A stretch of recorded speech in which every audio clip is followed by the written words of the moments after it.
Selamat datang kembali. Hari ini kita bakal ngulik pemikiran salah satu figur teknologi yang paling sering dibicarakan sekarang ya. Ini berdasarkan obrolan panjang dia di sebuah acara wawancara yang lagi hits. Anda mungkin agak kaget nanti kalau tahu inspirasi desain roket terbaru SpaceX itu datangnya dari mana. Cluenya film komedi loh. Yap, sumber kita kali ini wawancara Elon Musk di Joe Rogan Experience. Kita coba tarik saripati ide-ide kuncinya lah. Mulai dari ambisi luar angkasa SpaceX yang gede banget, terus visinya soal koloni Mars, teknologi mobil listrik ke depan kayak apa, sampai pandangannya soal AI dan ya nasib manusia gitu. Betul sekali. Jadi misi kita di pembahasan mendalam kali ini ya buat menyajikan ke Anda pendengar semua intisari yang paling penting, paling menarik juga dari obrolan itu. Visi utamanya apa sih? Terus teknologi yang dibahas itu gimana cara kerjanya biar ganggang dipahami? Dan yang penting juga dampaknya buat kita semua apa? Nah, mari kita coba bedah bareng-bareng ya. Oke, mari kita langsung mulai dari yang paling unik mungkin ya. Saya baca di sumber kita nih, inspirasi ujung roket Starship itu datang dari film The Dictator. Ini beneran? Kok kayak bercanda gitu ya kedengerannya? Iya, kedengarannya emang gitu. Tapi Musk sendiri yang bilang di wawancara itu, dia spesifik minta insinyurnya bikin ujung roketnya lebih runcing gitu gara-gara dia ingat adegan di film itu. Yang menariknya, secara aerodinamika sebenarnya nggak banyak ngaruh. Malah mungkin ya sedikit lebih jelek performanya. Oh, malah gitu. Iya, tapi kayaknya buat dia itu kelihatan lebih keren aja atau ada unsur lucunya gitu. Ini nunjukin sisi lain dari proses desain di SpaceX kan. Ternyata nggak melulu soal hitungan teknis yang paling optimal, ada sentuhan apa ya personalitasnya juga. Wah, unik juga ya untuk proyek sebeda ini. Tapi ngomongin Starship, Musk waktu itu kedengeran optimis banget ya soal jadwalnya. Kapan kira-kira kita bisa lihat roket raksasa ini beneran terbang reguler gitu? Nah, iya, waktu wawancara itu kan sekitar akhir 2020 atau awal 2021 ya, optimismenya memang kerasa banget. Dia itu proyeksikan penerbangan orbital yang rutin, terus bisa mendarat dengan selamat gitu ya, itu bisa dalam waktu sekitar 2 tahunan lah, berarti ngarah ke 2023 kan? Oh, lumayan cepet ya targetnya waktu itu. Iya, tapi ya itu kan berdasarkan laju kemajuan pas saat itu.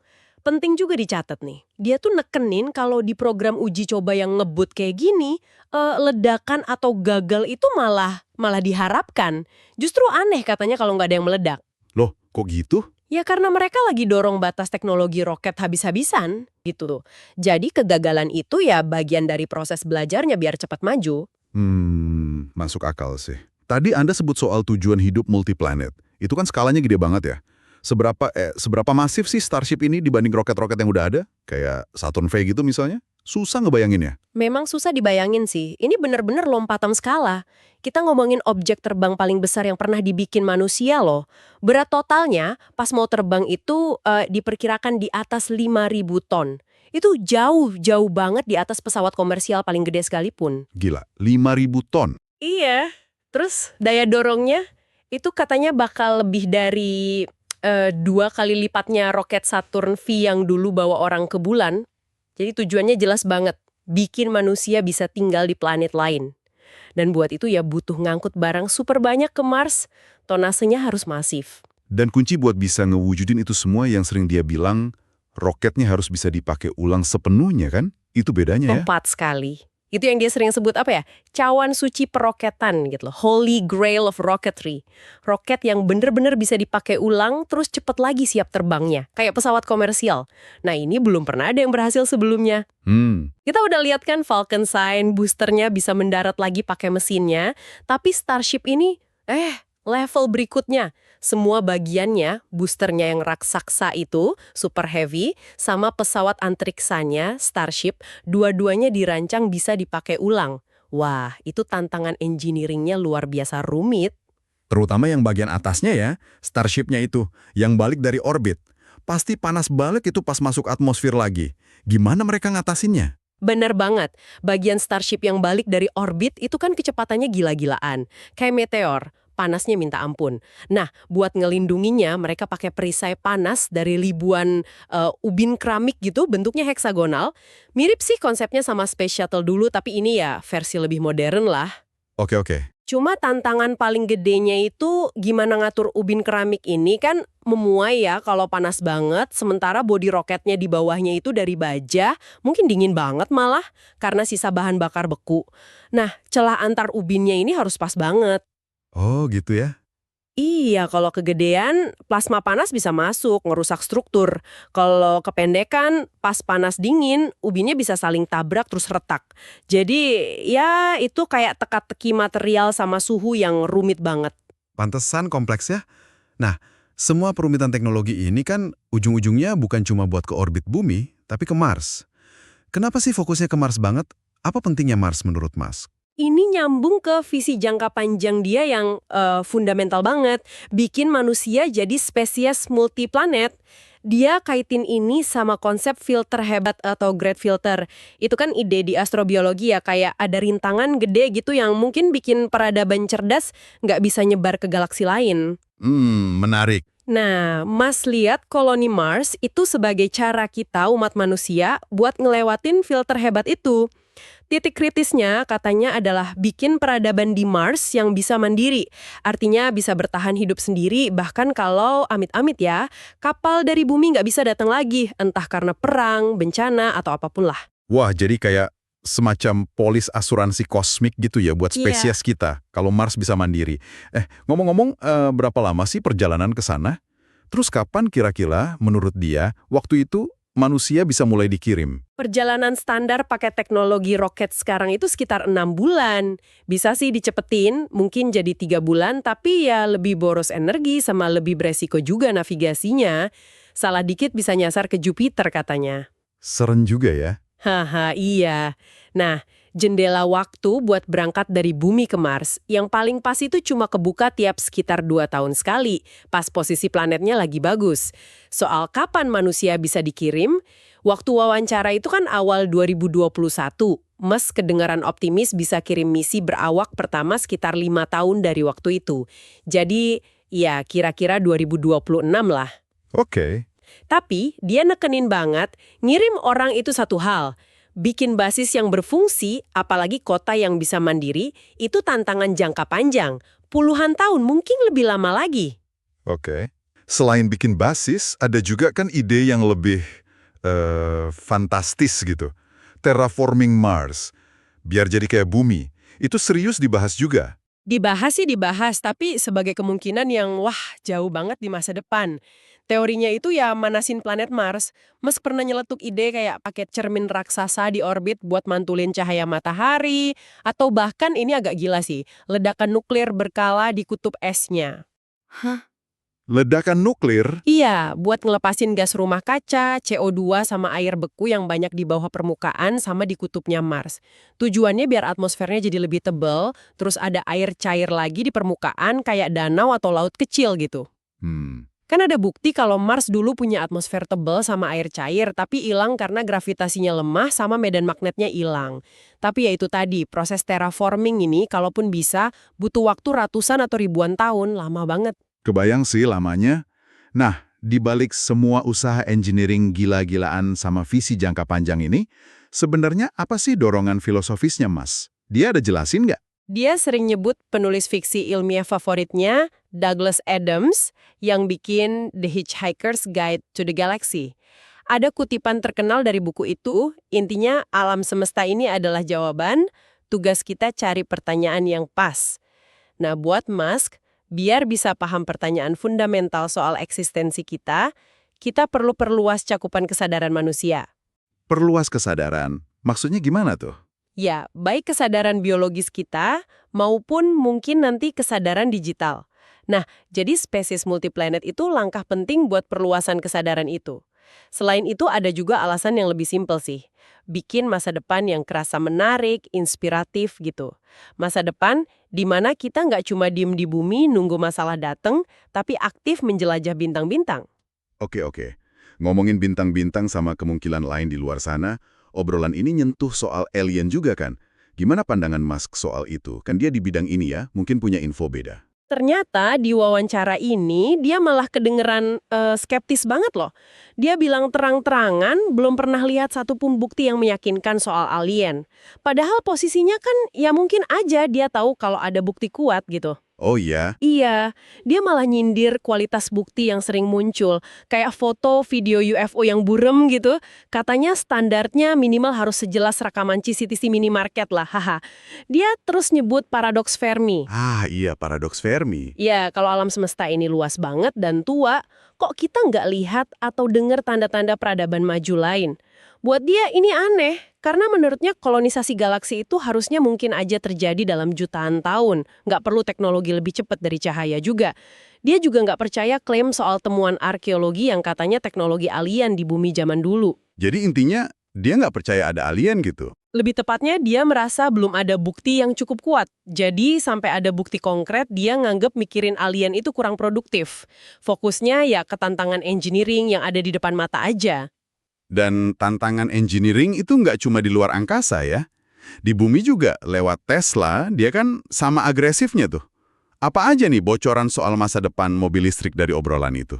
Betul, kelihatan banget ambisinya. Contohnya di Roadster baru. Musk bilang bakal ada opsi paket SpaceX. Ini bukan stiker doang loh, tapi beneran paket teknologi roket. Pendorong udara dingin, kompres air thruster, yang disembunyiin di belakang plat nomor. Buat akselerasi yang katanya bakal brutal. Wah, gila. Pakai pendorong roket. Iya, bahkan ada ide yang lebih liar lagi, nih dia ngaku masih konsep sih, bikin mobilnya bisa melayang rendah gitu, sekitar semeter dari tanah, pakai pendorong itu juga. Tapi ya dia sadar juga tantangan keamanan sama regulasinya pasti ribet banget. Kebayang sih, selain Roadster, model S-Plate juga dibahas kan, yang waktu itu mecahin rekor? Iya, betul. Waktu wawancara itu, Musk bangga banget sama model S-Plate yang baru aja nyatet waktu 0 ke 60 mil per jam, sekitar 96 km per jam, cuma 1,96 detik. Gila kan buat mobil produksi? Cepet banget itu? Iya, terus mobil ini juga pakai setir yoke yang kayak di pesawat itu, bukan setir bulat biasa. Nggak ada tuas-tuas juga, kayak tuas persneling atau sein.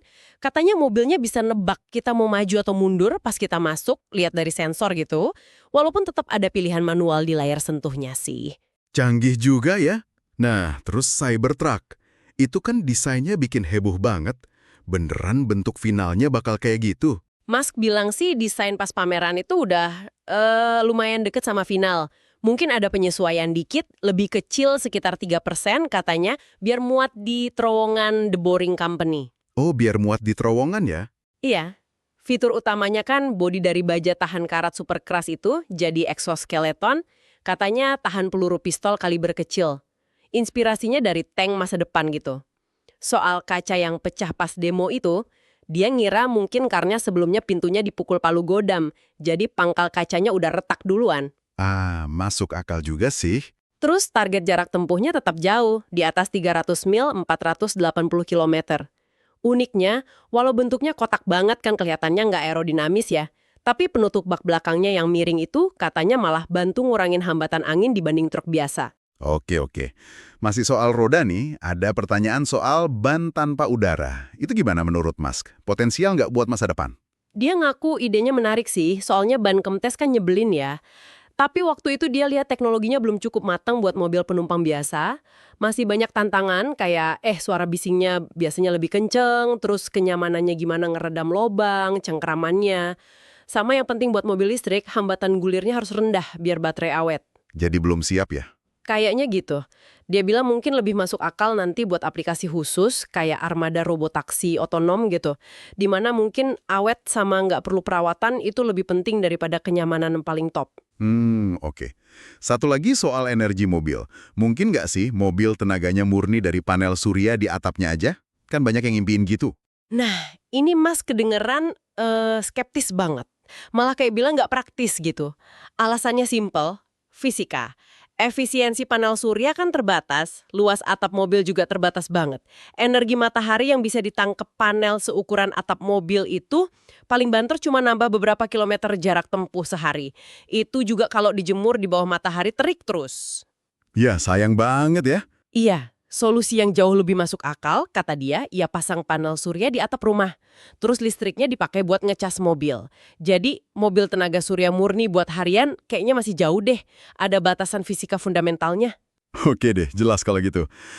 Mari kita geser ke topik lain yang juga muncul. Ada Starlink ya, proyek satelit internet. Tujuannya apa sih sebenarnya? Tujuan utama Starlink itu nyediain internet cepat, targetnya level gigabit, terus latensinya rendah ke seluruh dunia. Tapi fokusnya bukan buat gantiin fiber optik di kota gede ya. Targetnya lebih ke daerah yang selama ini susah dapat internet bagus. Desa, lokasi terpencil, atau area yang penduduknya nggak terlalu padat. Oh, jadi buat daerah susah sinyal gitu ya? Kurang lebih gitu. Buat kota padat banget, Mas ngaku 5G mungkin tetap lebih bagus kapasitasnya per area. Dia juga sempat jawab soal kekhawatiran astronom, kan langit jadi banyak satelit tuh. Dia bilang SpaceX lagi kerja sama astronom buat cari cara biar satelitnya nggak terlalu mantulin cahaya. Baguslah kalau gitu. Nah, selain konektivitas, Mas juga kan terkenal banget sama pandangannya soal bahaya AI. Dia bahas lagi nggak di sini? Gede buat peradaban kita. Mungkin yang paling gede malah. Dia dukung adanya semacam badan pengawas publik buat AI, kayak FAA buat penerbangan atau FDA buat obat. Perlu ada yang ngawasin gitu ya? Iya, meskipun dia juga sadar birokrasi gitu nggak sempurna, bisa lambat. Tapi menurutnya, risiko AI tanpa aturan jauh lebih ngeri. Khawatirnya ya skenario kayak film Terminator itu, AI yang awalnya dibikin buat tujuan baik, malah berbalik nyerang penciptanya. Ngeri juga ya kalau dipikir-pikir. Selain AI, ada juga Neuralink kan yang chip di otak itu. Fokus awalnya buat apa sih teknologi yang kedengeran kayak fiksi ilmiah ini? Mas nekenin kalau fokus awal Neuralink itu medis. Tujuannya buat bantu orang yang punya masalah neurologis parah karena cedera otak atau tulang belakang. Contohnya penderita kuadriplegi, lumpuh total dari leher ke bawah. Oh, jadi buat bantu orang sakit ya? Iya, harapannya teknologi Neuralink bisa bikin mereka interaksi lagi sama dunia digital, kayak ngendaliin komputer, ngetik di HP, atau gerakin tangan kaki palsu, cuma pakai pikiran mereka lewat koneksi nirkabel. Dia bilang ini bakal bertahap mulai dari yang paling jelas manfaat medisnya. Dan, ini penting, partisipasinya sukarela, nggak ada paksaan. Oke, jadi bukan buat bikin cyborg langsung gitu ya? Satu topik terakhir nih, soal kebijakan lingkungan, pajak karbon. Gimana sikap dia? Nah ini menarik, dia dukung banget penerapan pajak karbon secara global. Menurut dia, itu cara paling logis dan efisien dari sisi ekonomi buat ngatasin emisi CO2. Kan sekarang biaya kerusakan lingkungan gara-gara CO2 itu nggak masuk ke harga barang ya. Iya, betul. Eksternalitas negatif namanya ya. Kalau SpaceX juga kena pajak karbon. Dia kedengaran agak kecewa sih karena waktu itu pemerintah baru ya, Biden, kayaknya nganggap ini terlalu susah politiknya. Tapi dia juga nyatet kalau China waktu itu malah punya kebijakan pro-lingkungan yang kuat. Jadi kalau kita coba simpulkan ya dari obrolan panjang ini, kelihatan banget visi Musk yang gede banget. Di satu sisi ada dorongan kuat buat nerobos batas teknologi demi tujuan jangka panjang. Bikin manusia spesies multiplanet. Visi yang hampir kayak ya kosmik gitu sifatnya. Di sisi lain ada inovasi terus-menerus di bumi lewat mobil listrik sama internet global. Tapi di tengah semua ambisi itu ada juga kesadaran soal risiko gedenya, terutama AI yang gak kekontrol. Sama pentingnya kita cepat-cepat pindah ke energi bersih. Iya, benar. Wawasan dari obrolan ini kayaknya penting ya buat Anda pendengar semua.